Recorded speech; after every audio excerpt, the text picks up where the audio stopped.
views and opinions expressed are not necessarily those of the staff or management of the Flavors of Northwest Arkansas podcast. Well, hello there, and welcome to this week's edition of the Flavors of Northwest Arkansas podcast. I'm John Engelman. Thanks for listening and or watching. Today we talk to the grand philosopher himself, the storyteller himself, Jeffro Brown of the Odd Soul in bustling downtown Springdale.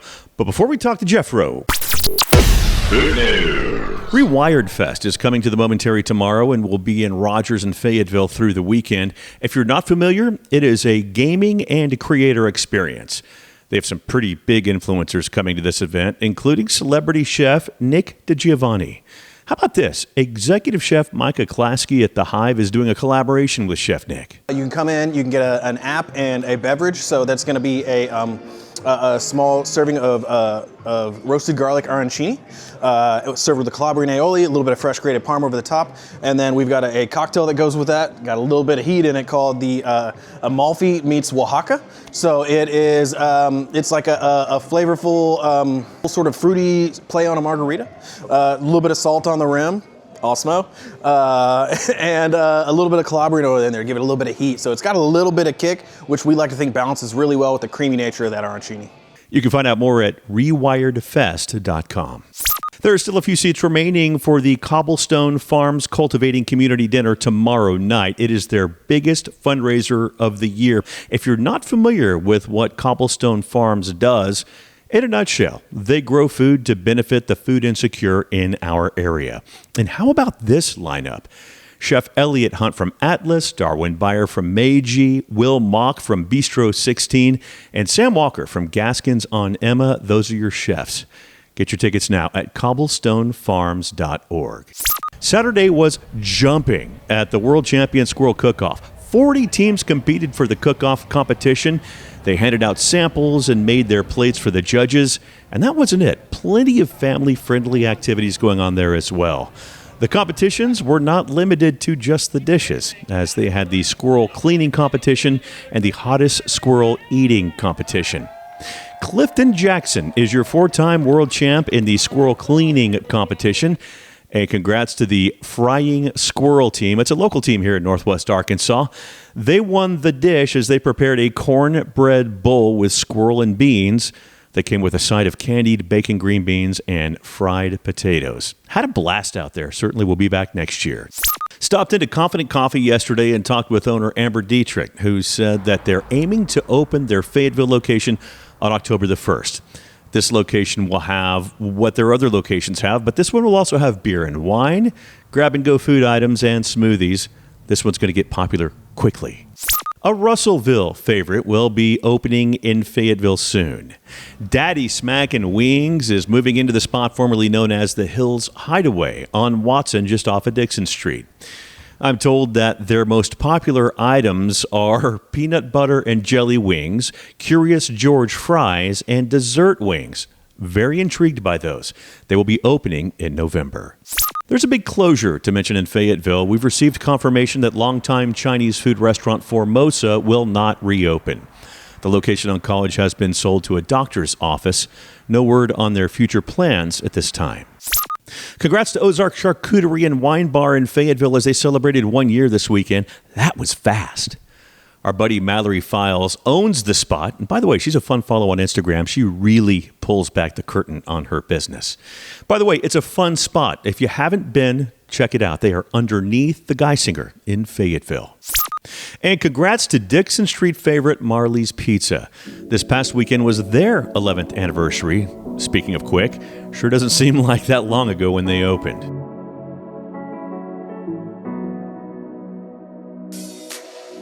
Jeffro Brown is as Springdale as the city itself. In fact, his family can be traced back in Springdale to the early to mid-1800s, and were probably even there earlier than that. Since high school, he's had more jobs than most guys have had girlfriends, while continually going back to the same job like he was getting back together with an ex, over and over again. He'll tell that story. He'll also tell us how he almost accidentally blew his own head off at one job. We can all laugh at it now. Jeffro spent some time in Europe, where he learned, he loved, and eventually came back to Springdale, where he employed what he learned overseas behind a bar. He'll tell us where he started and what he worked his way up to. Finally, the Odd Soul. How did he get involved with that? How has it evolved since it opened? He'll talk about adding pizza to the menu and how it's become very popular in downtown Springdale. We'll hear from Jeffro Brown of the Odd Soul, and that's next, right here on the Flavors of Northwest Arkansas.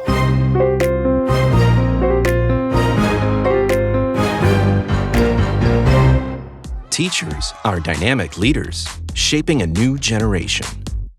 Innovating to prepare students for our fast-changing world.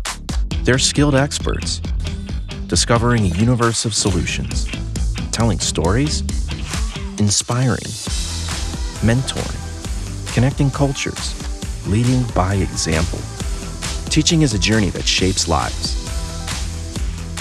Are you ready to begin? Explore teaching at teach.org.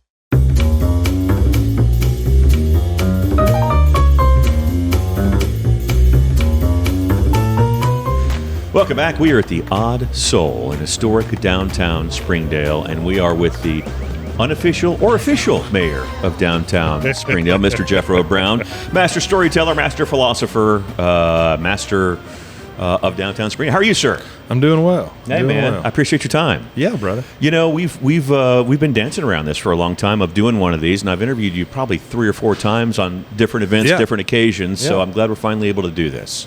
Yeah, when you asked, I thought, oh, that's right. I haven't been on the You've actual done everything program. else, but yeah, same. Well, I want to get into it with you, or about you, I should say, for beginners. You're originally from Springdale, for those that don't, for the 4 that don't know. Yeah. Yep. Born and raised. Yes. Yeah. And my kids are currently the 7th generation growing up on the same plot of ground. No kidding. Yeah.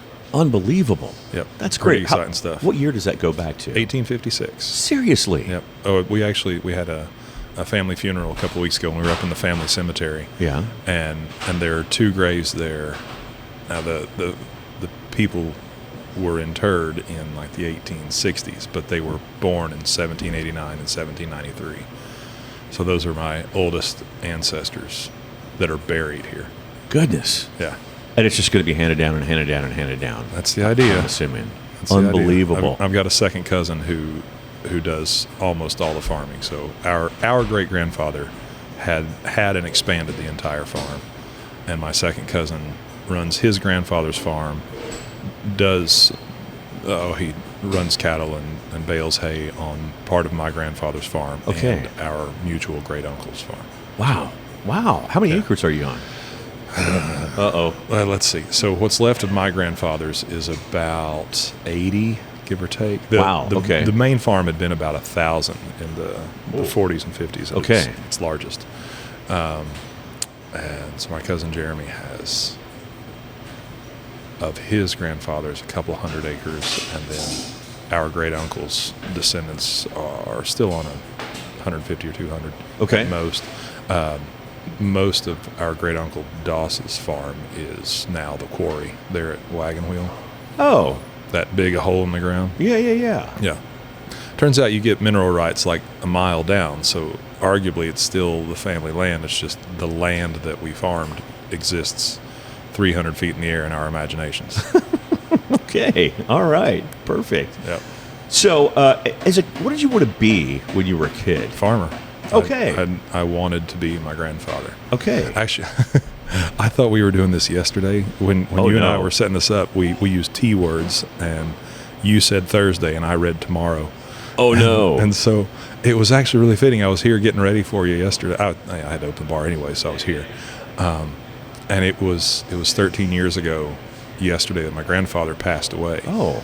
And when we were first looking at this building, I know I'm jumping ahead here. When we were first looking at this building back in 2016, I asked one of the curators at the Shiloh Museum if they had any pictures of this building, which most of its life had been Joyce's drugstore. And she's like, oh, yeah, I've got a really good one that Charles Bickford took for the Morning News.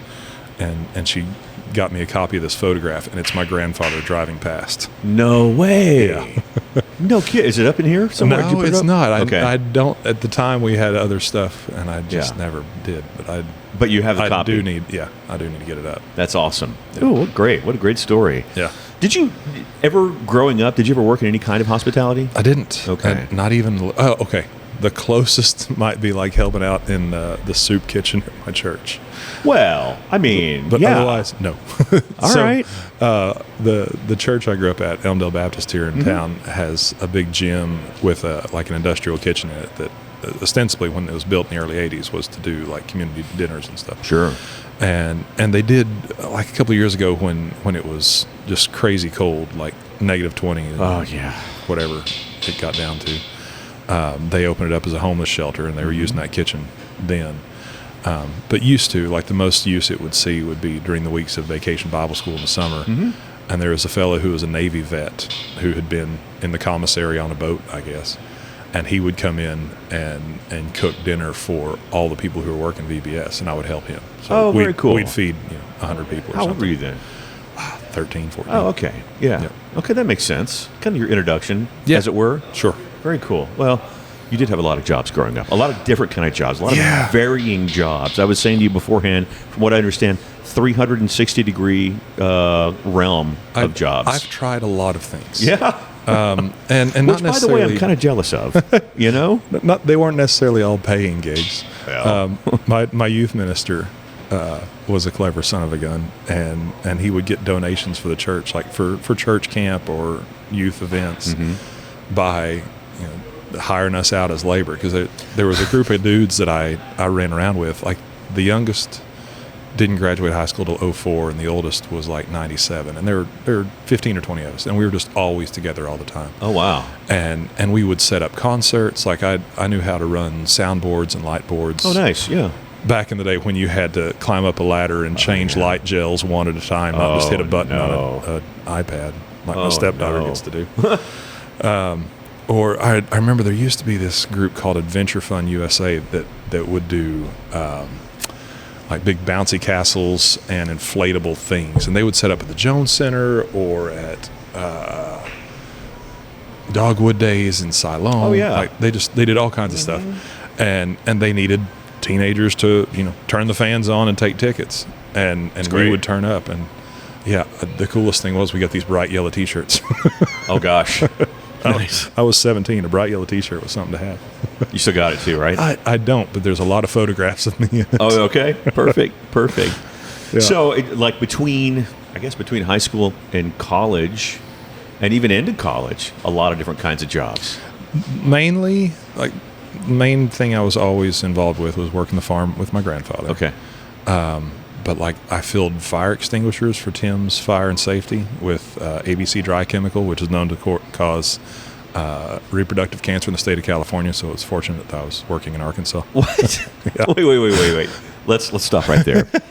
First off, how do you refill those? It's a process. And speak to me like I'm a 5-year-old. So we didn't even have like an office. There was a storage unit that I went to on Pleasant Street here in Springdale. Yeah. And I had the code at the gate and one of the copies of the key for this one unit. And we would go out and you'd blow all the pressure off because they're pressurized with CO2. Okay. So you just blow the pressure off, and then the head threads off, and theoretically they'd be empty once you depressurized them. Okay. And then you get a funnel, and it's called a dry chemical. It's such a fine powder that it pours like water. Oh, I see. And fire extinguishers are rated A, B, or C. Okay. And for those who actually know these things, I'm sorry, I don't mean to lie. But like A is like combustible fire, B is chemical, C is electrical, or some collection like that. Thereabouts. Yeah. ABC dry chemical will fight all of those. It basically just smothers whatever. I shouldn't know this. It has a slight citrus taste. You should never let it get in your nose and mouth. But I will tell you. Oh, no. But yeah, so we get it all apart, and you'd have a ring collar that you would snap, like what month and what year you had filled it, and you put that on. Okay, yeah. Drop the stem in, grease the thread so it would seat really tight, and then hook up your CO2 or nitrogen or whatever it was, and pressurize the tank. And the number of times you get done and realize, I forgot to put the collar on it, and you have to just start all over. And I remember once, it was late at night. I think I was in college at this point, and I was kind of in a hurry. And I just immediately threaded it back off. I forgot to depressurize it, and that stem took off. I bet it went 75 feet in the air. if I'd had my head any further forward, we would not be having this conversation. Oh, no. Yeah. That woke you up. Oh, my gosh. Did you ever find it? Yeah. It went straight up, came straight down. Okay, good. Didn't shoot off into the field somewhere? No. Oof. Yeah, didn't hit me on the way up or the way back. That's great. Somehow. So this was, how long did you do that? Oh, on and off for a few years. Okay. So, all right. Yeah. Did they get away with contractor? Were you a contractor just part-time? I was paid cash. Yeah, man.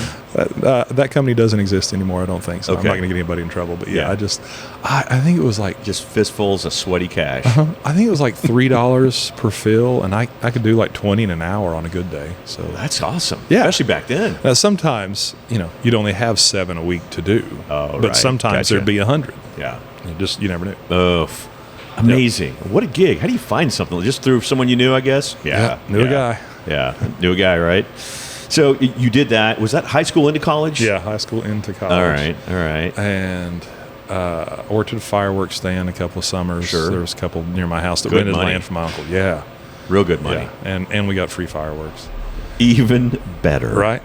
My senior year in high school, a buddy of mine who was at the U of A was doing, one of the guys from that big group that I ran around with when I was younger, I guess there were 2 of them were doing electrical engineering, and from that had gotten on with a dude in Springdale who made filters for cell phone towers. Huh. And it was a shady operation. and he figured out my buddy Tim did really good work. He's like, have you got any friends with your kind of work ethic? He's like, oh yeah, there's a bunch of us. And so we all got hired. I think there's 8 or 9 of us that worked for this company at the time, and there were only like 3 other employees. And these are like the early cell towers. Yes. Yeah. Okay. Yeah. So it worked like a multi-pronged tuning fork, but you had to actively tune it. So I was trained as a machinist, where I had a little lathe and this huge box of just brass rods. Okay. And you cut them off to size, and you kind of, technical term, waller out one end of them. Okay. And then thread the other end so you could mount it into this chassis, which was an aluminum box. And we made like 7 or 8 different models. And there was a machine shop in Bella Vista that cut all the aluminum chassis out of large sticks of aluminum for us. And then we would mount, like most of them had 12 or 18 of these little brass rods in them. And they'd be mounted on one side of the chassis. On the other, another screw would thread in and just kind of part into that hollow end of the rod. Okay. And affect how much it could vibrate. And you would use that to change its frequency. And you could dial in the was this like through radio control type thing? No, it was wired to a computer. These old IBM or HP machines that were they generated so much power. The way you grounded them was you had a bracelet on that had a cord that went to the machine, so that like you wouldn't get shocked because you were the ground. Oh my gosh! Oh, if that fell out, you're toast. I don't know. I will say I don't know. It also, at the time, I was driving a '65 Chevy pickup, which I still mourn the loss of. It didn't have a radio in it, but I had a little transistor that would sit on the ashtray, and it never got a very good signal. I figured out if I would sneak home that bracelet at the end of the day, it had a gator clip at the end of it. Yeah. And I would just clip it onto the antenna, and I could pick up stations out of Tulsa. Perfect. It was great. There you go. That is very cool. Yeah. So U of A is where you went. Yep. Tell me about obviously staying close. Tell me about what was your degree? What were you looking to do your major? I didn't have any desire to go to college. Yeah. Again, I just wanted to farm. I just wanted to be in my grandfather. This is my mom's family. Okay. And my mom's like, there's no reason you can't be an educated farmer. Like, at least go to the NWAC. Get some sort of further education. Sure. Fine. Mm-hmm. So, of course, even to get to NWAC, you have to take the ACT.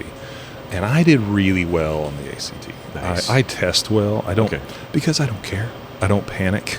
I understand. And so I got a full ride to the U of A. And I'd never planned to go to college. Yeah. So I didn't show up with any trajectory in mind at all. Sure. So I did 2 years undeclared. I took as many classes as could go towards anything. Yeah. Got all the basics out of the way. And then I thought, well, I'm going to do... I guess I'd gone to visit a friend up in Missouri who was in school at SMS, whatever it's called now, MSU. And we went hiking at Roaring River. And I thought, if I worked for the National Park Service, I could live somewhere like this. This would be cool. Yeah. And so I think my fourth semester, I took a lot of rec classes. I thought I don't want to do the science wing and go forestry service, but I'd like to be involved with national parks. So I did recreation as a major, because that's a thing. You can major in rec. And then I got an internship that summer working for the National Park Service through AmeriCorps. Okay, sure. Out in North Carolina. I worked on the Blue Ridge Parkway and did that for a summer. Very cool. And loved it. Loved the experience. But it was like a 2,700 acre estate, and there were 6 of us who lived on the park. And I was in this cool old cabin cottage of a thing with this park ranger. And God love him, he was dumber than rocks. And I thought, I don't want to spend the rest of my career working with this caliber of person. Okay. So I did not pursue rec any further. Yeah. All right. If I could have gotten hired on at the end of the summer, like if they'd had the budget to keep me, I wouldn't have come back. I'd have just stayed there. Really? But that was the reason I was there, was they had such a low budget that they relied on AmeriCorps kids. Okay. As a lot of national parks did. Sure. When that was an option. Yeah. So I came back and I thought, I really like writing. I love to read. That was the house I lived in that summer had no phone reception, no cell phone reception, no actual phone, no radio, no TV. Gosh. But down in town there were like 4 or 5 used bookstores, and so every Saturday I'd go around all the bookstores and buy stuff, and I'd spend all summer reading and just loved it. And so I thought, I'd like to write the great American novel. So there you go. I came back and majored in English. Okay. And I needed to fill some other schedule pockets out, so I minored in history. Specifically, it was like German political history. Huh. Just because of the classes that ended up being available. But so my last 4 semesters at the U of A were almost entirely English and history. I had to buy like 30 books a year. Oof. And that was school. I managed to stack my schedule where I would only go like Monday, Wednesday, Friday, or Tuesday, Thursday. And then the other days I wouldn't go to town at all. I was never that smart. I won't say I was smart. Okay. That was just functional. Yes. Because by that point I was running the farm for my grandfather. Okay. So, all right. So I needed to stay by. We raised chickens for George's, and the only way you can like make a living on a chicken farm is you live in a chicken house. Like, you just got to be there all the time, because much like a restaurant, things go wrong. Yeah. All the time. Yeah. And so you've got to be on site. And I, even the days that I went to class, like I'd get up before dawn, go do my chores, go shower, go to class, hang out with friends in the evening, and then go do chores again and shower, get right before bed. So I was showering twice a day, kept my hair really short. Yeah. And I still, am I allowed to swear? Yeah. Still smelled like chicken shit. Yeah. I'm sure, all the time. The truck that I was driving, I sold when I stopped running the farm. And I sold it to a guy in September with the windows down. And I'm sure when November hit and he rolled the windows up, he hated me. Oh, man. So, was that the 65? Is that the truck you're talking about? No, that was a 97 Ford. Gotcha. It's a good truck. It was the one I drove out to North Carolina. It was a 5-speed, had a camper shell on it. Loved that truck. I worked at a TV station years ago, and one of the company cars that people would go around and go chase stories in was one that had been the kind of personal company car of one of the managers, one of the news managers. And at the time, bless her, she had just given birth, so she would pump as she would drive. Oh, gosh. Yeah, because she had to drive a little bit of a long distance. Okay. And rumor had it that, she would sometimes, there would be spillage as there were. Yes. And then Texas summers hit, and with the windows up. Oh, yeah. These were all rumors. But, yeah. We used to buy goat milk from a little girl who farmed over near Huntsville. And she would have the milk, unpasteurized goat milk, in like gallon pickle jars. And I'd bought a gallon from her one day, and I was driving back, and somebody cut me off, and I hit the brakes, and it flew forward and hit the dash and shattered. Oh, no. And I had to pull all the carpet out of the truck, all the insulation pad underneath it. And then set it on fire. Just about. God, it was bad. Oh, man. So talk to me about getting the itch of going abroad. I always assumed I was going to live and die on the same plot of ground here. And, My mom says that home's a place you spend your first 20 years trying to get away from, the rest of your life trying to get back to. 100%. And that really wasn't true for me up to the age of 20. Like, I did a road trip to visit a friend in Delaware when I was 20. It's like, oh, wow, there's so much cool stuff to see in the world. Opened your eyes a little bit. Yeah, because my folks used to go to Mexico to go snorkeling and scuba diving. Snorkeling mostly. Yeah. When I was a teenager. Like every September, every other February. So they traveled. Sure. But like our family vacations, February we'd go up to Springfield and go to Bass Pro and stay in a Holiday Inn with an indoor hotel. And that was living high on the hog as far as I was concerned. Yeah. Was it a Holodome? The old Holodome? Yeah, it probably was. We did that in Oklahoma City from Dallas as a kid. Yeah. Same thing. Yeah. So we'd like Springfield, Tulsa, like maybe every few years we'd do Branson. But Dad perfectly reasonably hated Branson. Understood. Yeah, I'm with him. Understood. So like we just didn't travel much. My folks did their thing, but I didn't need to. Like and this is still something that I kind of keep in my head now, that like the very notion of a vacation. Like, I don't want to live a life that 1 week a year I have to vacate just to be okay. Sure. Like I want to love my life year round. You bet. I get it. Not that that's feasible. Yeah, for anybody. True, right? But it'd be a hell of a charm life, wouldn't it? Yeah. I don't want to feel the need to flee from every day, right, with any sort of regularity. Mm-hmm. So yeah, I wasn't much of a traveler. Then I did that road trip. Okay, this is cool. There are things worth seeing in the world, and then I finished college, and I got my degree in English Lit. And there's not much you can do with an English Lit degree other than do a master's in English Lit or teach English. Yeah. And I don't like school buildings. Yeah, it's not that I hate school. I like learning. I was not a school kid. No. Yeah. And again, spent my youth on a farm, particularly in the summer. There were chores. I was outdoors all the time. Yeah. And then all of a sudden in August, in the hottest, and I love the heat, the hottest, most beautiful time of the year, Same.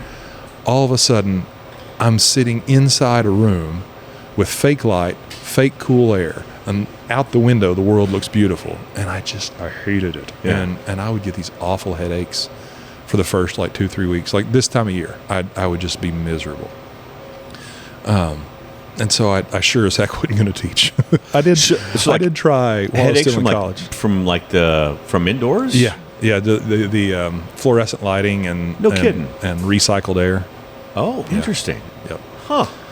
I did try substitute teaching a bit while I was still at the U of A. Okay. And they'd put me in Springdale, like at the high school, where it was my sister's friends or siblings of my friends. And like, this feels weird. That's way wrong. I am not removed enough for this yet. Exactly. But so I joined the workforce. The old Pontiac coffee shop when it was first opening. Yeah. When it was still in the Pontiac building, I did all the previous carpentry. to the pizza place. Yeah. Yeah. I built out the bathrooms and helped move walls and stuff. You used to have a marquee on the side, right? Uh-huh. Yeah. Yep. So I worked there with the boss, and every day, like I worked there 3 months building the place. Okay. And every day he would teach me how to make something else. So we always start the day with a really nice coffee. Oh, okay. And then we'd get down to it. And it was such a fun job because we had the whole shop out back that we set up as a wood shop to do stuff with. And it was, I learned a lot about carpentry. I grew up on a farm. I had a rudimentary education in plumbing, electrical, building practices, all kinds of stuff. But I kind of got to hone some of that stuff. Sure. And I did that. There was a point that I thought I'd like to date. That does come into play, I'm sure. Yeah, I didn't. I was not good with the opposite sex when I was younger. Oh, and I was just a goofy son of a gun. I was diagnosed with autism at like age 28, and all of a sudden a lot more things made sense. Like, oh, this is why I'm like this, right? Okay. Interesting. Okay, I had no idea. Yeah. I learned to work it. But so a friend of mine set me up on a date with a girl that I'd kind of known of in school, and we went out, and I drove my old Volkswagen. I had a 78 Rabbit, which was in like pristine condition. Really? Loved that car. It was the vehicle that I didn't drive to the farm, so it smelled the least like chicken shit. And we went out, and in retrospect, maybe she was just quiet and shy, and I was unaware that people were like that at the time. Oh. And I thought afterwards, like, she did not have a good time. And, something about a chicken farmer who makes coffee in the mornings just wasn't saleable enough. I thought, I need to have some sort of real career. So the guy who'd set me up there was like, well, hey, he did landscaping. He's like, the John Deere dealership's looking for a parts guy. And I thought, oh, I like tractors. Cool. Yeah. And my grandpa was a customer there, so they kind of knew who I was. And I got hired. Is that the Harrells? It was the Harrells, yeah. Yep. And I grew up less than a mile from them, so our families have known each other for generations. Nice. I think Gary was kind of the reason my grandpa went with George's when we started doing chickens in the 80s as well. Okay. Yeah, it turns out they've dictated a lot of turns in my life. There you go. Went to work for them and made it about 6 months and thought, man, again, the girl that I went on the date with didn't go well.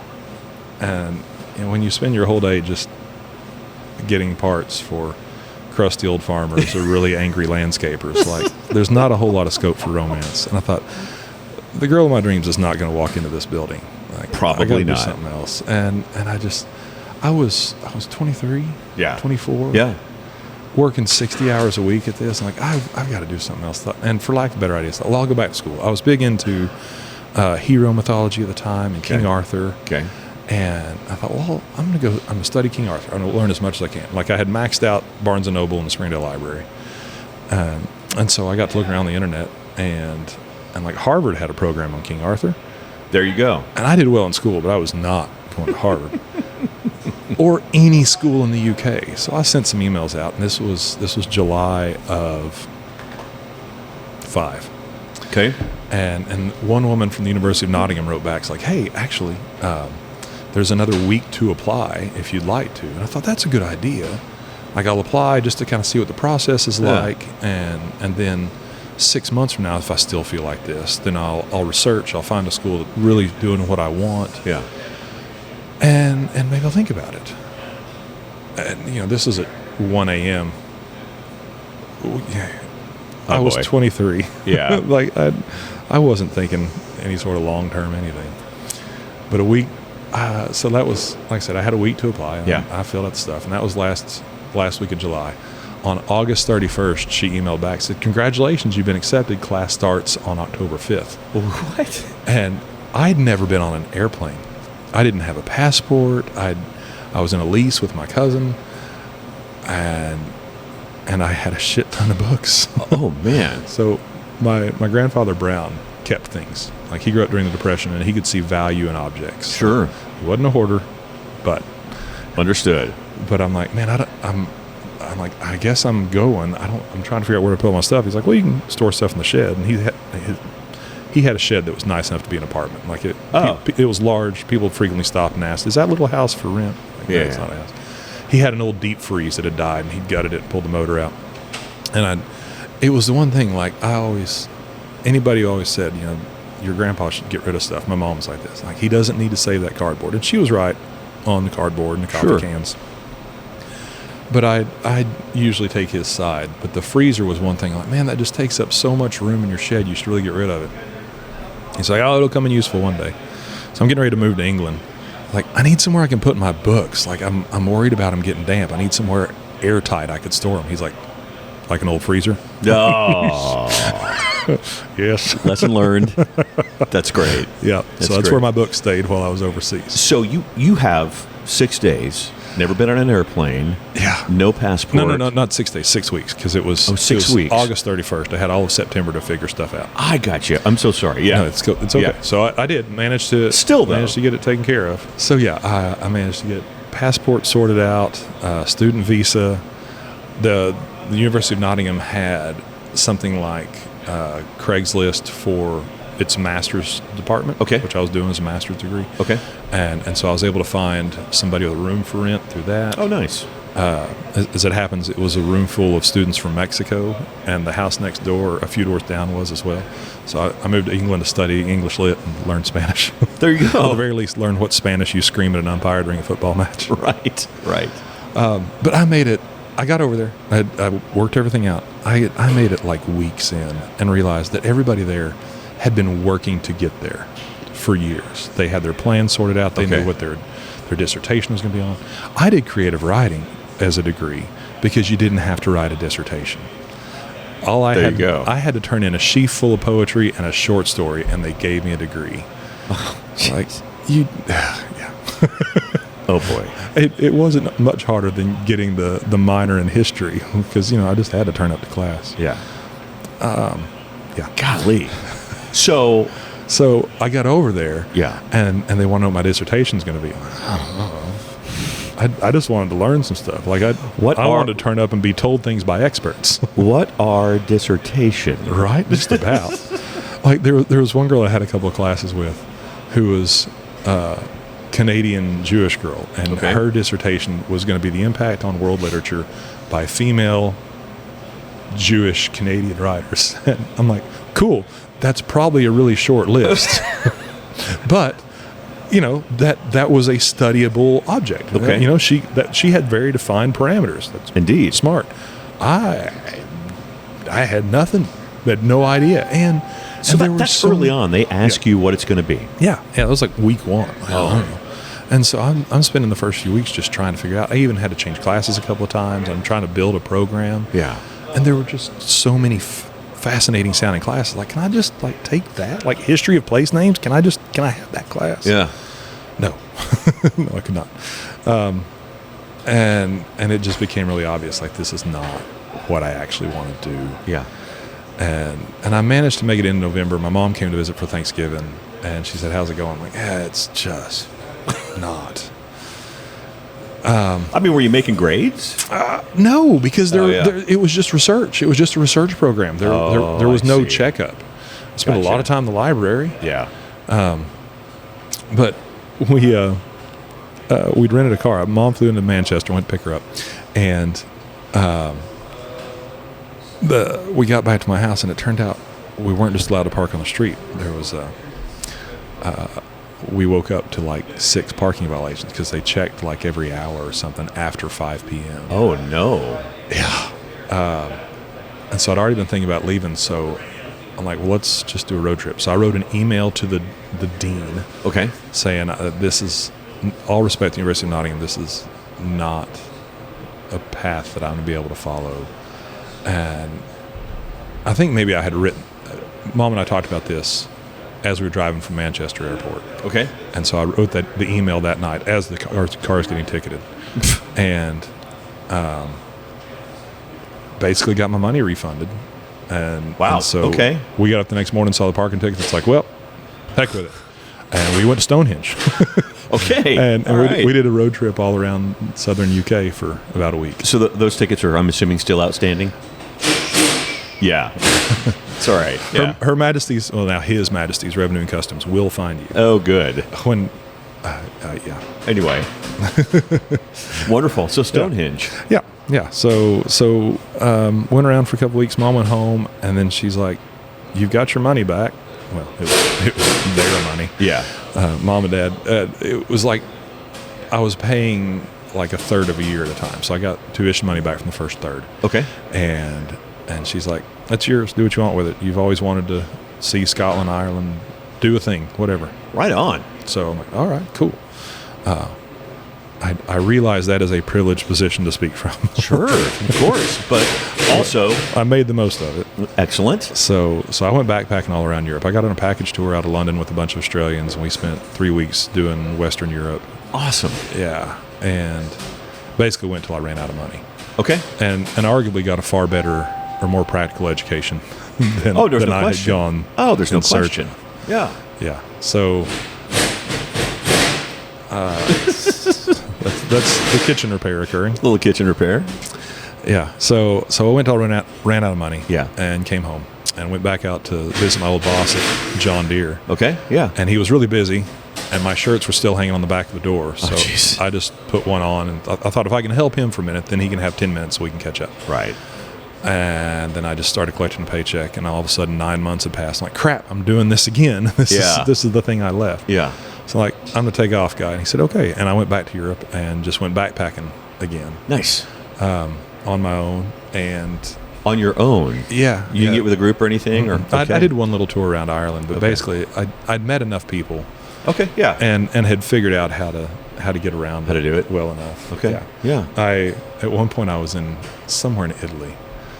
I had hiked with some guys from Boston College over the Alps from Innsbruck, Austria through the Bonero Pass into Italy. And, well, I say with them. I did the first day with them, and then I thought I was going to die. and they left me at this little mountain village in Austria. And I caught a school bus down a few days later once I'd finally recovered. Oh, gosh. Me and a bunch of 8-year-olds down the mountain. They went to school, and I got on a train into Italy. And I forget where I went, but it was like Milan, and I got off the train and looked around and thought, no. Yeah, okay. And I hit like all the big hot spots on whatever this main train line was going towards Rome. Like, this is not the sort of place I want to go. This isn't the sort of place. Like, this is not my style. Gotcha. And then there's this little town called Reggio Emilia, which is just this little walled medieval-looking city. It turns out it's a major banking center, but it looks really quaint. Okay.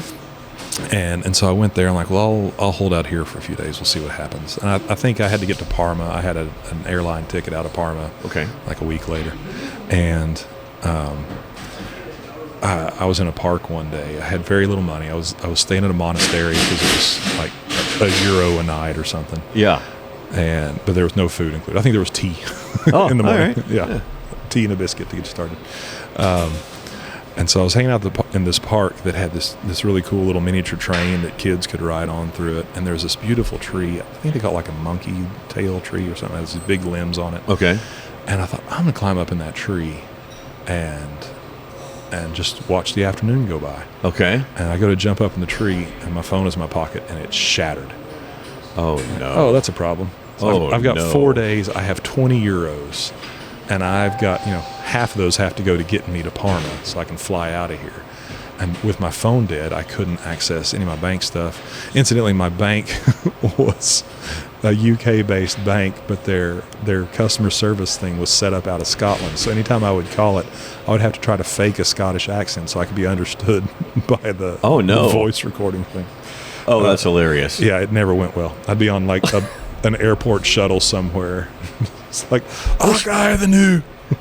Wish there was audio of this somewhere. That would have been great. Yeah. So what do you do? Because you're about to run out of money. Yeah. So I took €1 and went and got a coffee. I'm sitting at this. I think I found €1 on the sidewalk. I thought, well, I can use this to buy a coffee. Okay. Right on. I'm sitting at this little sidewalk drinking a coffee, and I hear the word mother in conversation. Like, oh, that's English. And there were these two girls having a conversation, and I just kind of leaned over and said, hey, where are y'all from? They were clearly English. But, where are y'all from? They were telling me they were working as au pairs for a couple of wealthy families. And I'm like, oh, is that fairly common? They're like, oh, yeah, this is a big banking center. Everybody has foreign au pairs here. Most of them are English because they want their kids to learn English. Yeah. Like, oh, no. I said, hey, so I'm running out of money swiftly. I just shattered my phone. I have 4 days to kill before I fly out of Parma. I don't know if I can afford to stay where I am. At the very least, I can't afford food. Yeah. Y'all got any clever ideas? And they said, well, we've got a friend who's an au pair as well. And the family she lives with own 2 apartments at the top of this building. They live in one, and they put her up in the other. It's slightly smaller. But she's got a spare bedroom. Like, do you think she'd come to some sort of arrangement? Like, yeah, probably. I said, tell you what, we'll bring her back here at 3 this afternoon after we all get the kids back home or whatever. Sure, yeah. Like, okay, sure. So I just waited there. Like, went back to the park and waited where I could see a clock tower. Were you back up in the tree? Yeah, pretty much. Yeah. Where I could see a clock tower and waited until 3 o'clock and went back. The biggest leprechaun ever. Sorry, continue. You're good. I did wear a green coat in those days. So yeah. There it is. But so I don't remember this girl's name, but she's like, yeah, I've got a spare room I'm not using anyway. I said, I have very little money. Yeah. But if we can go to the grocery store, I will spend all the money I don't need and put it towards groceries, and I'll cook. and I'll take care of your apartment for the next like half a week or however long I need to be there. She's like, yeah, sure. So we went to the grocery store, and I think we split the cost pretty much down the middle, and I bought everything that looked familiar that I knew I could cook. There you go. And so for a week I made like a pot of chili con carne. I did fajitas. I think I tried to do fried catfish and cornbread. Cornbread was tough. Oh, no, it wasn't. I traveled with cornbread. I would buy like boxes of Jiffy cornbread before I left. No way. Because no one outside the U.S. has ever heard of it. And, back in those days, you could buy 3 boxes of Jiffy for $1. For nothing. And so anytime I stopped and stayed with anybody, I'd make them cornbread. That's so cool. I think I still had 2 or 3 boxes on me. So, sweet. Yeah. Such great bartering. Yeah, it was spectacular. So that was the other thing I did. There had been some sort of kayaking event that Lewis and Clark Outfitters had put on like the week before I left that time. Okay. And I went to the store and I bought all the leftover T-shirts, like a dozen T-shirts from this event, and that was all I took with me, and I just traded them as I went. Well, that's cool. Yeah, that's awesome. So again, I did that till I ran out of money, and then came home and went back to work at John Deere again. By the time I got home that time, my grandfather had sold half the farm, so where the chicken houses were was gone. Yeah. It sold to a developer who went bust in 2008. My grandpa sold like at the peak of the market. Good. In that decade. Yeah. Eventually, Highway 612 went through the house, and the biggest field was kind of the top of a hill, and they pulled it off to fill the valley with it, where 612 goes up across Wagon Wheel and past Shaw Elementary. Okay. So I can drive through the old farm. It's very much gone. Yeah. One of the weird things that I miss, basically the top field, which is right next to the house. My great-grandfather bought that part of the farm in 1924, and that field he put in tomatoes, and he plowed it multiple times, and he'd pull all the big rocks out of it, and he just dumped them at the bottom of the hill, and there's this big pile of rocks. Yeah. And they put the field in tomatoes, and he and my great-grandmother, who was pregnant or had just given birth to my great-uncle at the time, and a hired man with one arm, harvested tomatoes from dawn till dusk that first year. And my great-grandfather, once they had got so many baskets full, he would load a wagon and take it down to Cave Springs, where there's a cannery, and sell them. And in that first season, they paid off the farm and bought a new Ford. And wow. Yeah. And so that's a lot of tomatoes. Yeah. So every year when he would plow that field, he'd dump rocks to the pile at the bottom of the hill, and my mom and her siblings did the same with my grandfather when they were growing up there. I've helped pull rocks out of it. It's amazing how many more rocks you can find in a field in Arkansas. It's unbelievable. So there's a pile of rocks. They multiply. Yeah. I don't know how, but they multiply. It's unlike anything I've ever seen. And they were big critters too. Oh yeah. But that was like something I'm never going to see again. Underneath Highway 612 in the westbound lane going up the hill after you cross Spring Creek, about 75 feet down under a bunch of red clay, there's a pile of rocks that 4 generations of my family made. Wow. And I'm never going to see that again. And it's a weird thing to miss. Huh. It is. But it's history. It's part of your personal history. Yeah. Your lineage. It's moving home after being in, again, I went to Europe back and forth a lot. Yeah. Home was, and this is true, you can never step in the same river twice. Home was never the same, and it's even more so now. Like I love it here. This is where I'm from. Yeah. But the home I grew up in is gone. And this building, this restaurant wouldn't have made it in the Springdale I grew up in. Okay. So, such is progress. Yes, indeed. So you're back here. Yeah, there was some other stuff. I did marry a girl and have 2 kids in Scotland. Oh, as you do. My last trip, I met a girl from Scotland. We stayed in touch. Some friends of hers brought me back over to visit, and when we'd known each other 9 months, I moved over there. We got married. We'd spent like 3 weeks in each other's presence at that point. Oh dear. Yeah. It was fascinating. We had nothing in common. I was a Southern Baptist chicken farmer, and she was a Scottish communist vegetarian Buddhist. For those of you who can't see, John is spitting coffee across my restaurant. That was the exact wrong time to take a sip of coffee. The exact wrong time. Polar. We had nothing in common, so we had 1,000 things to talk about. It was fascinating. It was an education all the time. Okay, that does make sense. Her dad had been an artist. She'd studied art at the University of Edinburgh. Okay, and it was fascinating. Yeah, but eventually it got to the point that like, okay, this is cool, but we what now? Yeah. Yep. So there's that. So I have 2 kids in Scotland. Oh, wow. They are 16 and 15 now. Wow. They live with her. Okay. They have not been here. I haven't been in a room with them in 14 years. Oh. No, 11 years now. Okay. Since 14. Are you ever able to get back? I'd love to. It's just expensive. Yeah, for sure. I used to go like couch surf. That used to be a website you could go to. I had a buddy. I could just camp out. But yeah.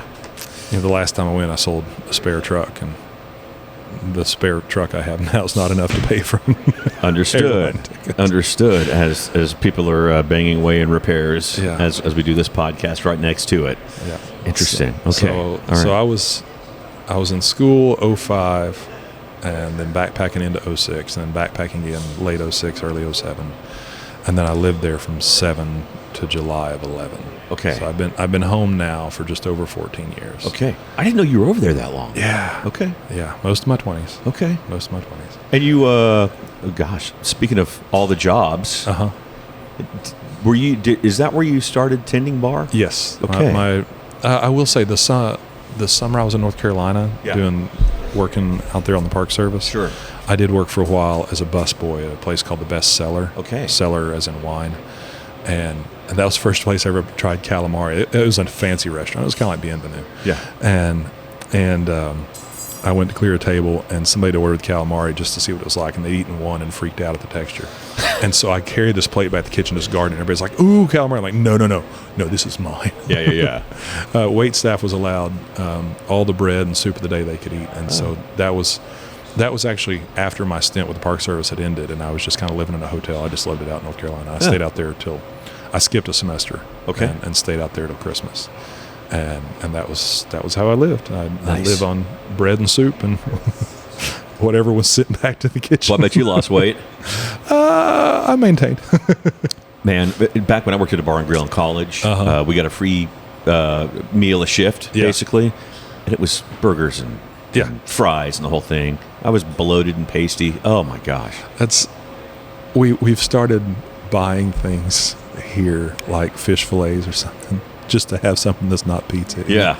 Everybody in town tells me, "Oh, I love your pizza. It's great." Like, I'm glad you do. I've stopped eating it. Yeah. No, I get it. I get it for sure. It's like when you see pizza being delivered at like Jersey Mike's or something like that for the people that work there. That's exactly right. Yeah. Same thing. So while I was in Edinburgh, I worked at a deli first, and then at a pub, classic old man kind of pub. We had 130 different single malt scotches. Whoa. And like 8 craft beer taps. We had some other stuff, so they're bottled beer and normal drink mixers.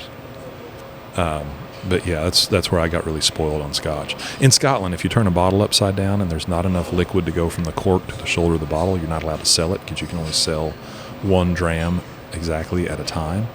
And that the bottles are made in such a way that is a measured dram. So, but it's got to come from the same bottle. It comes from the same bottle. Even if it's like two bottles of the same stuff from the same barrel, you can't sell it like that. Interesting. So at the end of every shift, we'd go through and just check what bottles didn't have enough. And we were allowed to shift drink. And so if there were a couple of bottles I could sip, I wouldn't take my shift drink, and I'd chalk it up on a little chalkboard. And at the end of like 3 weeks, I could have just a bottle of scotch. Nice. Yeah, it was great. Yeah. The deli was fun. Like, I grew up in Springdale in the 80s. We had 2 kinds of cheese, and they were both orange. Yeah. And I moved to Edinburgh, and it's a big foodie city. I did not know that. And we had like 15 different blue cheeses. And I never have cared for blue cheese. I remember there was one day I wasn't feeling real well. My first customer wanted 2 or 3 different blue cheeses, and I had gloves on, and just the texture and the way they stick. And Yep. I can make myself nauseous just thinking about it. All right. Yeah. Well, you get back here. Yes. And you get back here for good. Mm-hmm. Yep. And I moved in with my cousin who worked for Tyson. Okay. And she was telling me that her neighbor also worked for Tyson, but he was trying to launch a brewery. I'm like, oh, that's cool. because I'd kind of been introduced to craft beer in Scotland. And I was working for a landscaper at the time. And on Fridays, or whatever day of the week we got done early, I would take my crew back to my house and I would mow my cousin's yard. And it was in a cul-de-sac. And it was such a weird angle at the front that it was easier to do the neighbor's yard than to miss it. And I know, like I said, he was working at Tyson. His mom had cancer down at Fort Smith. So he was down there a lot. He was a single dad. He had a lot on his plate. Yeah. And so I just started mowing his yard, do the backyard too. And after like 3 weeks, there was a knock at the door. And this guy I've met once said, "Are you mowing my lawn?" I'm like, yeah, like no offense, dude. I know you got a lot going on. And it was, there's me and a crew of guys. We were able to just, it was like 7 minutes out of our lives. He's like, "Dude, that is the nicest thing anybody's done for me in a while." That's great. I really appreciate it. And so that was how I met Jesse Core. Okay. And he said, "Hey, I don't know if you noticed that there's a big deep freeze on the back porch. That's a kegerator. Like, help yourself to beer anytime you're back there." And so that's kind of ironic, you not being the biggest beer guy. I'm not a beer drinker. Yeah. I drink a beer a month, maybe. Yeah, and right. That's just for sampling purposes. But so a few months went by, and he said, "Hey, I'm getting ready to open my brewery. Like, or at the very least, I want to show the investors around. I need somebody to clean tanks. Like, could you just come polish some stuff?" "Yeah, sure."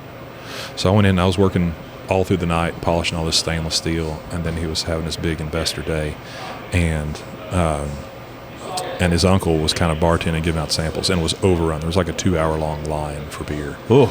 So I stepped back and like, "Hi, I'm Jesse's neighbor," and just started pouring beer.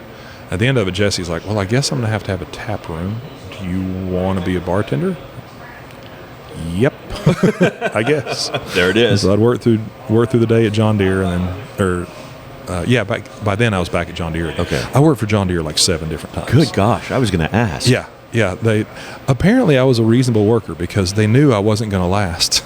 Is your shirt still hanging on the back of a door there, you think? No, it changed ownership, so it's got the wrong monogram on it. I got you. All right, fair enough. But yeah, I worked there on and off, like for 12 years, 7 different stints. Okay, gotcha. Yeah. And so I bartended at Core. I started out basically as a janitor, worked my way up to bartender, and over the course of 3 years, eventually worked my way to head brewer. Golly. From polishing tanks? Yeah, to filling them. Yeah. Yep. And that was just kind of out of necessity. Like I never got properly trained as a brewer. Like something happened, a guy was let go, or I forget. Yeah. At the very least, nobody was in town, and we were running out of stuff, and I had empty tanks. I'm like, I'm just gonna do this. Yeah. And it went all right. My favorite to brew was the old oatmeal stout. We did a lot of beers early on. We had about a dozen or 15 different ones. And the oatmeal stout, nobody was patient enough to do right. There's a lot. Oatmeal gets really claggy. I mean, you've had a bowl of oatmeal. Oh, sure. And I love a good oatmeal stout, by the way. Right. So it'll stick up in all the pipes as you're moving it between tanks. So you've got to do it really slow. And I remember Jesse asking one day, he's like, how are you able to not have to add water and like alter things as we go? So you'd end up having to add water, which changed the amount of liquor you're going to get out of it. Sure. I said, I grew up on a farm, and we used to have to move cows from one field to another. And you can get on a four-wheeler and zoom all around them really fast. That scares the shit out of them, and they get cranky and they won't work with you. Yeah. But if you just walk around real slow and just kind of push here and push there, they'll all go through the gate eventually. So sometimes the only way to do something fast is slowly. And so that's how I did the oatmeal stout brewing. I bet you got a great response out of that. Yeah. So I loved it. It was fun. That was when craft beer was just taking off here. Boy, and you guys cranked it out over there. And that was the rock star job to have. You felt like a hero every day. Yeah, man. People would come hang out in the bar, and like I was frequently soaked in beer or water or something. So my attire, I'd have a work shirt on with the company name on it. Sure. But I'd wear floral swimming trunks and knee-high muck boots. Perfect. Most brewers either wear muck boots or flip-flops. Kind of reminds me of the college girls today in mini skirts and boots, like cowboy boots, halfway up. Yeah. Again, I lived in Scotland. I used to wear a kilt and cowboy boots. Oh, there you go. That was a thing. That's right. That does explain the kilt that you are seen in frequently. Yes. Yeah. I've got 7. I'm only skinny enough to fit in one of them these days. I fit in my fat kilt. I'd like to work my way down to some nicer ones. There you go. There you go. Well, you are working out. Wait, that is noted. Yeah. Yes, you are a workout guy. Yeah. So, okay, Core, you guys are cranking it out, and tell me about the transition into the Odd Soul.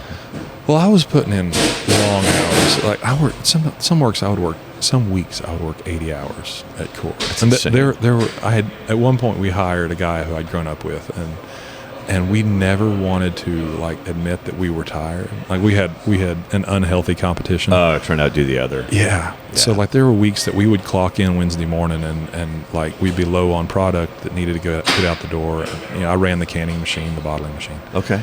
And so we would clock in Wednesday morning and work a 40-hour shift. We would leave sometime Friday. Oof. And we'd get a lot done, but oh my gosh. And it was just a lot. Yeah. I burned myself out pretty bad. Yeah. So I went back to John Deere. There it is. And I'd been there about 6 months, and a guy who'd been a regular at our bar called me up. Was like, "Hey, I want to open a pub." And at this point, I had opened Core's satellite pubs out at Harbor and down at Fort Smith. Yeah, I remember all those. Yeah. And he's like, "I want to open a pub. You kind of know the process. You know all the legal people in Little Rock. You know everybody in Springdale. And I'd like to get you involved." I said, "So you want to buy a reputation?"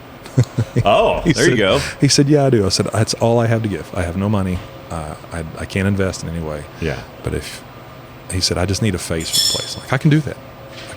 Nice. So that's how the Odd Soul started. We came in here. This is the only building we looked at. Okay. Most of its history, this building was Joyce's Drugstore from 1916 to roughly 1986, about 70 years. Golly. And then most of my life, it was the Cookie Express and Popcorn Caboose. And they did the big pizza-sized cookies and cookies on a stick and like edible arrangement kind of things. Okay. Yeah. And the soda fountain was still here then, and it had the back bar behind it that made shakes and stuff. Nice. And I remember in high school, the day that my best friend and I both quit the electrical engineering job, we came down here and had milkshakes. Nice. In this building, and like try to think of Saddled what we're up to going the to do. bar. Try to figure out what to do with our lives now. And so my partner and I came in here and looked around with the real estate agent, and I said, and the shake machine was still in the back bar. I said, if that transfers, I'll sign the lease today. Yeah. And we did. I don't think we signed that day, but we agreed to it. And that was in like June of 16. And it took about 9 months to get open. We opened March. Well, we opened, I think, late February, early March, but our grand opening was March 16th, St. Patty's Eve, 2017. So in that process, what was this place looking like? What was it? What were you all wanting it to be? This was a place just for beer guys to hang out. Okay. Again, we met at a brewery, and most people who work in breweries tend to work in multiple breweries. Like if you leave one, you end up in another one. When you're in the industry, you stay there. You just move around. You work for a distributor, whatever. And that's why we went with the tap system we do, where we got 20 different taps. Nothing's permanent. Everything rotates. We get everybody in the door. That was one thing I really hated at Core, was how aggressive sales are in craft beer. We were always trying to take a tap from somebody else, and somebody was trying to take our tap at restaurants. I'm not going to go with that kind of competition here. Everybody gets a chance. Everybody gets to be on stage at some point. Nice. And what is now our kitchen we had an air conditioner in there and kept it a little bit cooler, and it was our beer cellar, and you could pick and mix 6 packs of stuff that nobody else is carrying. Yeah. And it was a neat premise, but it was a lot of real estate, and it dictated what permit we had to get. Yeah. And we had the same permit as Whole Foods. We were basically a grocery store. Okay. But we couldn't have anything higher than 6.3%. We couldn't do spirits. We couldn't have wine higher than like 12 or 15%. Yeah. So eventually, we added food. Somebody's like, if you do food, then that changes things. You get a restaurant license. And so we had a little single pot Turbo Chef pizza oven on what's now the cocktail bar. Okay. And we'd make I remember being the only bartender, like working by myself, and I would serve beer, I'd make a pizza, and we managed to get by at that. Like traffic was a little slower then. Sure. But yeah, that's a where nice we start. started. Yeah. Well, let's get more into the food and the beer and the building out of the Odd Soul. And as people are coming in and out, I know you probably got to check on a few things. But when we come back, we'll have the Mike Engelman Home Pro Tip of the Week, and we will get into all of these things. That's coming up next right here on the Flavors of Northwest Arkansas. Let's go. Connect with us at Flavors of Northwest Arkansas on Facebook and Instagram, or by email at flavorsofnwa@gmail.com. Okay, it is time. The Mike Eagleman Home Pro Tip of the Week, and for that, we're going to Jeffro. What is your tip, sir? So one of my favorite tips, and I used to work in we haven't gotten here for a while since we opened the Odds Hole. I worked in maintenance, in like multifamily residences. Sure, and you have to be aware that sometimes your power goes out and you don't know it. Fridges can die. The outlet that I have my freezer plugged into in my garage, I have a night light plugged in with it, so like there's always a light on there, and I don't have to open the freezer to know if it's got power. But say there's been a power outage or something, and your power's come back on. So if, like, I would see that my light's on, but there's always a chance that something else has gone wrong and I don't know it. Yeah. Hundreds of dollars of food to spoil. This is good for restaurants as well. So if you've got a deep freeze, take a cup and fill it with ice and let it freeze. Fill a cup with water and let it turn to ice. That's right. And then set a quarter on top of it and keep that in your freezer. And if your freezer ever goes out and it's off long enough, that ice will melt, the quarter will drop, so that you might open your freezer and see that everything is still frozen and assume it's okay. But it may have been down to room temperature long enough that it could have spoiled. Yeah. So if you have that little coin to look at, you can know. If it's not sitting on top, the food is not safe to eat. Ooh, good tip. Good tip. We'll be right back.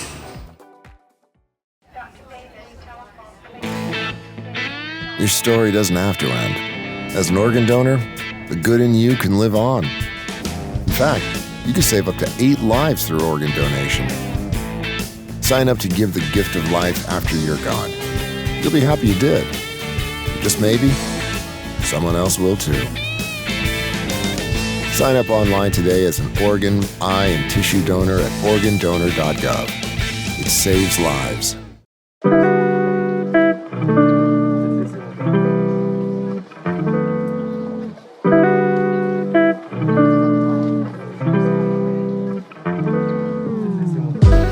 Do not take them with you when you go.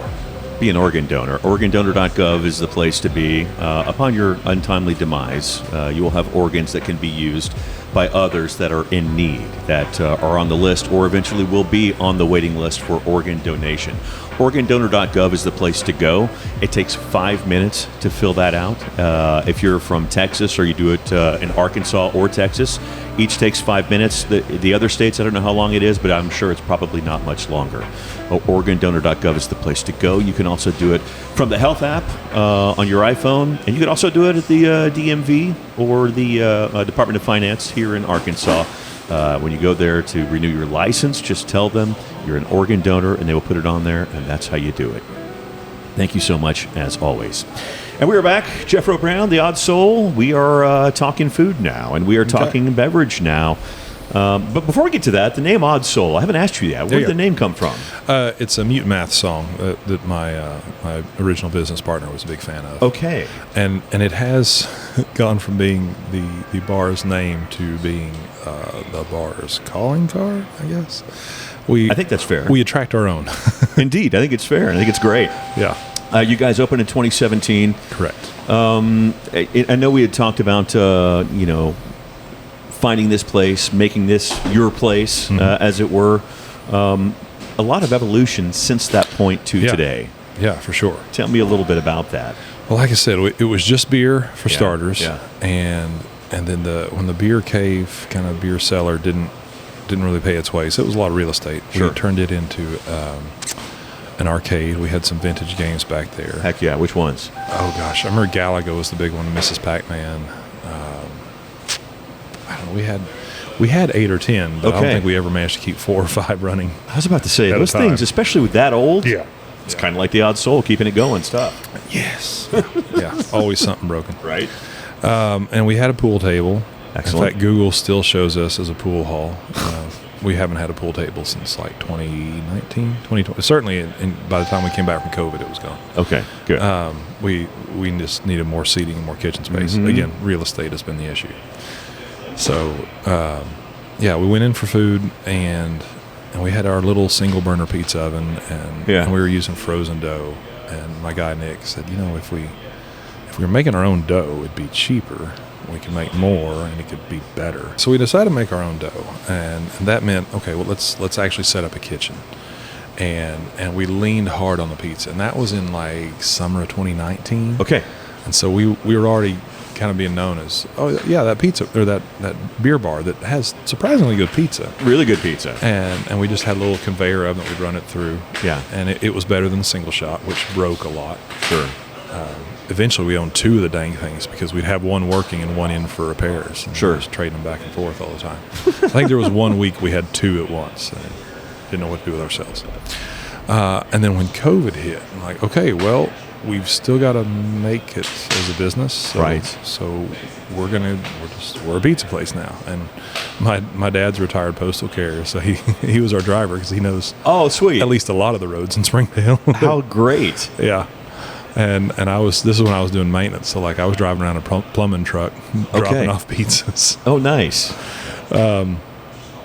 And by April of 2020, we had to get a second pizza oven. Like a lot of our regulars were terrified we weren't going to survive. Yeah. And, like I had one guy call in and just buy $500 worth of gift certificates. Like just to spend some money with us. And that's awesome. Yeah. Yeah.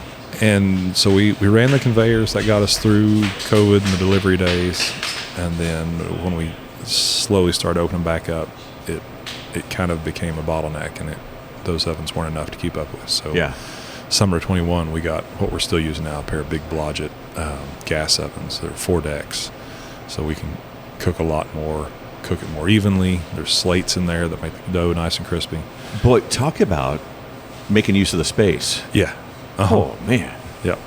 For sure. Yeah. And we've gone in more for cocktails since then. Once we had food, we could get liquor, and we really didn't want to do cocktails. Like we were doing Jones soda, and we tried to come up with a cocktail based on every Jones soda. So like we didn't want to do a proper cocktail. So instead of an old fashioned, we had the odd fashioned, which was rye whiskey and orange soda, and we had it. It's good. Really? It is okay. good. Yeah. There was the Gin and Jones, so it was Jones berry lemonade soda with gin in it, which is still my favorite way to drink that blue soda. Yeah. We had green apple at the time. We mixed with vodka and called it the White Girl. And we had cheer wine as well. And we mixed cheer wine, which if you haven't heard of, it's a cherry soda from North Carolina. Old school. Yeah. They launched the same year that our building was built. So how about that? Yeah. Nice. So like it was their centenary when we opened. We can't get their syrup anymore. Like no. I've tried. Like I would have to buy it from a broker in like Indiana or something just to get it. Unless I can find someone, if you're interested, who's in North Carolina would like to go by Cheerwine's factory and buy me a couple of boxes of syrup. I'd appreciate it. That'd be awesome. Yeah, and I mean you can buy it in cans at Walmart, but yeah, I get it. This is a soda fountain. Yeah. This building had a soda fountain. Right. And when we first opened, we were still using the original goosenecks in the 40s. They leak really bad, and you have to replace the gaskets like every couple months. The gaskets are made out of leather, so like I had a saddle shop making me leather gaskets for these things. So, really? Yeah. Eventually, we just got away from using them. I guess. But yeah, we had a rum drink with the cheer wine. So yeah, we tried to do one drink with every. That's great. Every spirit, and we're really arrogant about it. Like somebody wanted a whiskey and Coke, and I would pour them a glass of Coke and a shot of whiskey. And like, if you want to commit the sin yourself, that's on you. Great. Public service. Yeah. But eventually, like we had to give way to public opinion, and sure. So we do cocktails. We're known for our old fashions. Nice. We do a special cocktail every week or two. And I think this week's, we're using Blackberry Crown, making a mule with it. Oh. Yep. Interesting. All right, very good. So when you got going here, there wasn't a whole lot going on in downtown. No. We were the third bar. Yeah. Black Apple Cidery had opened about a year before us. Yeah. And they had their little tasting room. And then Buck's Emma Avenue had opened about 6 months later. There's a couple of law offices, accountants, and Shelby Lynn's Cake Shop that's been here for 25 Shelby years. Lynn's. Yeah. Outstanding. I had a number of people who are like, oh my gosh, you're next to Shelby Lynn. Like, oh yeah, it's owned by Jennifer. She's really nice. Like, you've met Jennifer? Because they only saw her on TV. So, kind of starstruck. I'm like, yeah, right. She's nice. Yeah, it's great. Makes really good cookies. Really good. That turns into breakfast fairly often. Yeah, I'm sure. Yeah, there was a couple of antique shops that are gone now. There have been a clothing store or two that have come and gone since we've opened. It's funny to say this about downtown Springdale because the history of it is so vast. Mm-hmm. Sure. And it was there was a time where it was kind of down. Yes. And I've watched it die most of my life. I'm sure you probably have. And now it's finally in the midst of the resurgence that they had been talking about for a long time as well. And in that resurgence, you've grown with downtown Springdale. For sure. Yeah. Yep. It's been fun to watch. Yeah. And the cool thing has been not losing customers or revenue as more restaurants have gone in. Yeah. There's this really nice collective gravity that the more of us are down here, the more people come. That's 100% the truth. Yeah. That is 100% true. Somebody's like, are you worried about competing with so-and-so? I'm like, well, no, because they don't do craft beer and pizza. But along with that, it builds a new community. Mm-hmm. It absolutely does. The community grows and grows and grows. And with that, I don't want to say that you've taken advantage is the wrong word, but in being a man of the community, you've been able to help some local causes with the community that you've built, including, I'm going to start it. I know sometimes you wince when it's said, Occupy Odd Soul. Yeah. That was really, that happened on its own. I got mouthy online about, on my personal Facebook, not at the Odd Souls social media, but I got mouthy online about a large local company and the treatment of some of its, at that point, recent employees. Understood. Ex-employees. And there was a day that the community decided we're going to make it impossible for anyone to get into the Odd Soul. And in a positive sense, like not blockading us from the door, but being customers inside. Yeah. And by gosh, they did. We were standing room only. Officially, we didn't break the fire code. Okay. All right. We were keeping count and you're going to have to wait outside. Right. I'll be right with you. Oh, it's you. How you doing? My distributors are starting to come in. I know, right? And try to sell me some stuff. So that turned into a huge deal where a lot of folks were prepaying for pizzas. I had said that there were a lot of folks that lost their jobs. That was right before Christmas a couple of years ago. And I had said, if you're out of work and if you're worried about feeding your family a hot meal, come to the Odd Soul. I've already had some regulars kind of prepay for some pizzas. I will send you out the door with food, no questions asked. And away we went from there. Yeah. And I think that first push, we sold 112 pizzas. Unbelievable. Yeah. Unbelievable. Yeah. And you did it more than once. Yes. Yeah. It worked out well enough. We did it the next year. We'll do it again this year. We'll start in November. Awesome.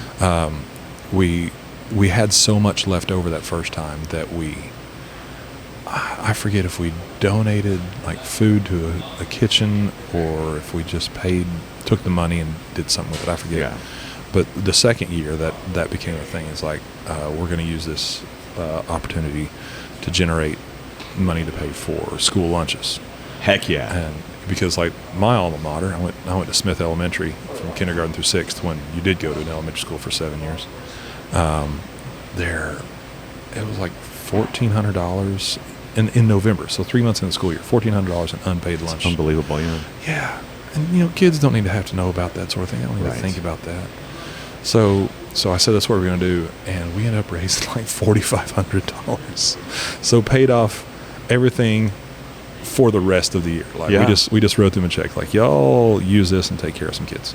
That's great. Yeah, that's amazing. Absolutely. We also donate every year to Salem Lutheran, which is where I went to preschool. Okay, and I've got a lot of friends there, and they